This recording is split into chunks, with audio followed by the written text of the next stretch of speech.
Hi guys, and welcome to this week's AirAbility. This week I'll be talking about building my own benchrest rig and other AirAbility news. Hi guys, and welcome to this week's AirAbility. I'm as usual broadcasting from AirAbility HQ, the bottom end of my shed, and hopefully this week will be a weekly dose of lead therapy. So this week I thought it would be nice if I talk about some things that are happening in the group, some things that are happening with me, and talk about how I've been building a benchrest rig. So firstly, it's the birthday edition today. I'm 52 years old. I'm still a 12-year-old boy inside. I've never grown up. I love my hobbies and I still have that energy and vibrance for hobbies like I did when I was a kid. But I think when you get older, especially men, we don't mature. We just get better at hiding it, don't we? Our immaturity. So it's birthday edition. I'm loving the day. And thank you to Mr. Storms for sending me some coffee from the USA. I'm on the Italian blend today. Thank you very much. So, what news have I got to share with you guys? So firstly, I found it really difficult to find a club with wheelchair access and a long enough range to challenge me. So I've been looking around and I've managed to, especially during lockdown when all of the clubs have been shut, it's been next to impossible to find anywhere to shoot.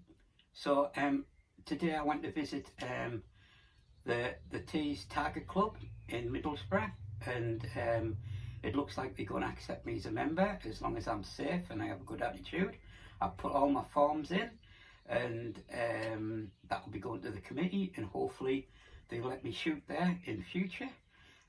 What a very nice, clean, tidy, well maintained facility with everything you would ever need. So I'm going to be really proud actually to be a member there, and hopefully I'll be able to visit there, once or twice a week, and practice on the longer ranges. The other great news is that our AirAbility group is going to be featured in the special summer edition of Air Gunner magazine. I've written an article and sent them some photographs. I've also in the article highlighted a few of our members and talked about what we do, and with regards to shooting and bacon butties in the group. So I'll give everybody a shout out on the Facebook group when that edition is ready. We've already had a preview and a photograph in this month's Air Gunner saying it's coming in the summer edition, so it's going to happen, and that's brilliant. And thank you for everybody for participating in the group, making it quite a little success. We can do great things together in the future, I have no doubt. Now there's a face you could just slap.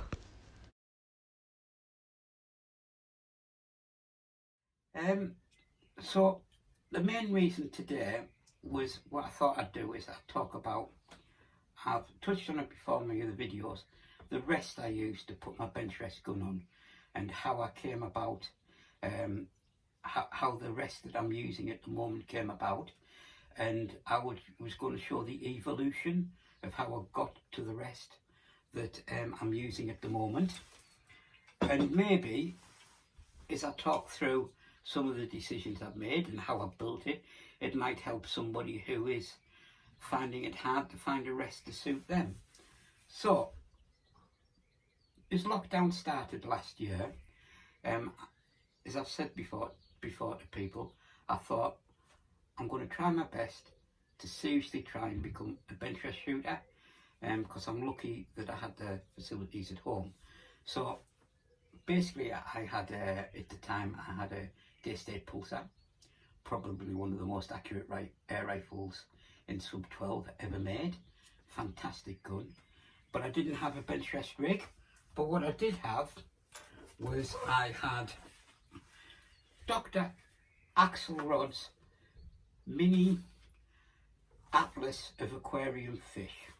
So fantastic benchrest for starters. And I found if I opened it roughly halfway through the South African cichlid chapter, it was perfect for my range. But, you know, this had its limitations, didn't it? And I had to move forward and find a permanent solution. God bless Dr. Axelrod, but in all seriousness, I found it so difficult to find a rest that was low enough for me to use. And all the ones that were commercially available were about double the height I could manage. So, necessity created innovation. So, what I did was, I found sometimes they're called laboratory stands, and there are actually some stands that are made in the same style specifically for shooting. And I got this platform here, and it's got like as you can see here, you turn the handle and it extends up and down, and there's quite a range of height on this, way more than you'd ever need. And I put a block of wood on top so I could use it for NRSA shooting. And of course, as I've said before, you can put a little bit of cloth on the top to stop your gun getting scratched. And I used this for quite a while, you know, some good success. You know, all I had really was the height adjustment, and if I wanted any horizontal adjustment, I had to move the butt left to right on the back, or on my hand if I'm shooting an RSA. So this worked quite well, but I thought, you know, there was something better, because some of the limitations of this included, as I said before, the inability to move the rest left and right, and also there was nowhere I could level the rest with levelling screws. The only way I could level the rest would be to put bits of paper and bits of card under one side, and that's far from satisfactory if you go into a range to shoot. It's all right if you have it permanently set up at home, but if you're going to travel and use it at ranges, that was no good. Here's a closer look at my first attempt at building a benchrest rig. As you can see, it's quite sturdy but offers limited adjustability. I needed to think outside the box. So what I came up with next was a solution that allowed me to shoot an RSA from a block, and then I went on to add an attachment which had horizontal movement, which allowed me to shoot for UK benchrest rules. So as ever, I'm going to keep putting up close photographs of this equipment so I can show you what I've done, and hopefully they'll be detailed enough for you to see what's going on. But the only thing I really did with the standard scissor jack lab stand here was I added the block on top, as I've said, so it's the NRSA 20 centimetre square thing, and that's great. And I added a bigger handle on the adjuster here, just to make it a little more precise, but it looks like I'm pulling pints. But again, not the most satisfactory solution, but it did work for a while. Now let's move on to version 3. Hi, so I've got version 3, well, part of it anyway, on the benchrest, on the bench here. And what I did was, can you remember version 2, the scissor jack version? I explained that I had no way of making it level. So what I did here was I had an aluminium pull triangle, and I added bolts at either corner with knobs on, so I can now adjust this triangle so it's perfectly level when I'm shooting. And it was just lucky that I actually had the pull triangle with the holes big enough to put the bolts in for the nuts to make leveling adjusters. So there you go, the aluminium triangle.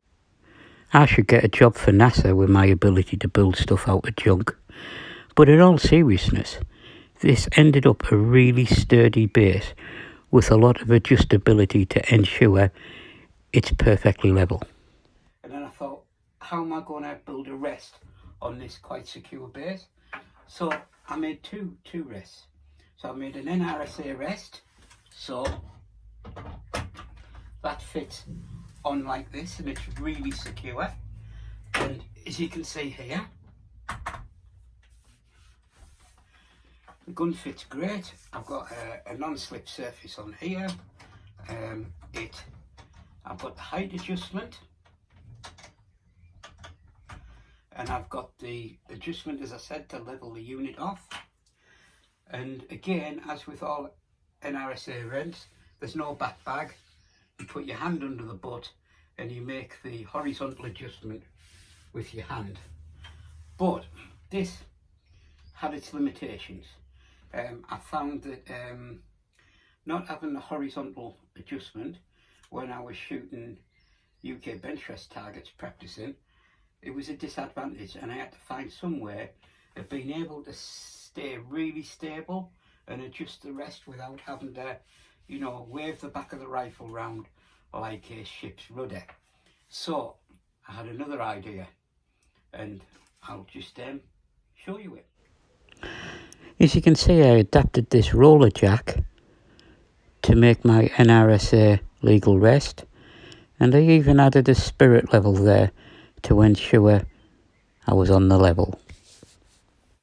So I've just shown you the NRSA flat benchrest attachment for my rig base, and explained that I wanted something that would be more useful for UK benchrest with some horizontal side-to-side adjustment. So I came up with this. This is 2 sheets of perspex held together by linear bearings and rods, and if I turn this handle, it moves left to right. Yeah, so it's got spirit level built in here, and what happens is, it as the other rest did, it slots on the base quite securely, gives me left right adjustment. I've fitted a leather benchrest bag filled with sand, and that's fitted with Velcro. I tell you what though about the Velcro, I bought some industrial strength Velcro, and it's absolutely amazing, especially the glue that you use to hold the Velcro onto whatever you want to stick together. It's absolutely superb stuff. Available on eBay. It's branded Velcro, it's not hook and loop, and it's called industrial Velcro. Look it up if you ever need it. It's a lot better than the stuff you buy at B&Q, and not a lot more, to be honest. So here we go.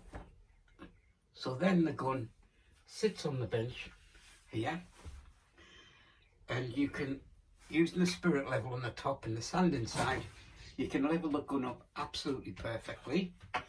And then how I operate this is I zero into the targets using the left and right here, and the very front level adjuster on the base gives me enough elevation to shoot a full A3 card at 25 metres, which is great. So out of necessity came a little bit of innovation. Now, I admit I'm not an engineer. What I do is functional and not beautiful, but it works great for me. Here's how the bits arrived from China. It took me a while to figure out what configuration I needed to use, but it all worked out in the end. Here's a close-up of the front adjuster knob for elevation, and the bag is securely fitted with Velcro to the rig. And here it is. As I was building it, it was absolutely 8 hours of utter frustration getting everything to line up, but it all worked out in the end, and it's got a really smooth action that remains on the level whilst I'm using it. Couldn't get better than that. I already have benchrest rig number 4 in my head with all the lessons I've learned from these previous versions. If there is an engineer out there that would actually like to help me make one that looks good as well as functions well, you know, I'm actually willing to pay the going rate, because I really do want to have a benchrest solution that looks great and works great. And at the moment I think I could get it a bit smaller and a bit easier to carry for me. And as you've seen from all my videos, that's how the evolution of all my stuff seems to be. get something that works, then try and shrink it down so it's easier for me to carry and to use. So there you go, that is the bench rest. I'll intersperse this chat with some close-up photos. If anybody's got any questions whatsoever about it, just hit me up in the Facebook group. And there's a good segue into, if you're joining us here on YouTube, please look up the Facebook group AirAbility. And if you're on the AirAbility Facebook group, make sure you go onto YouTube and see all our other videos.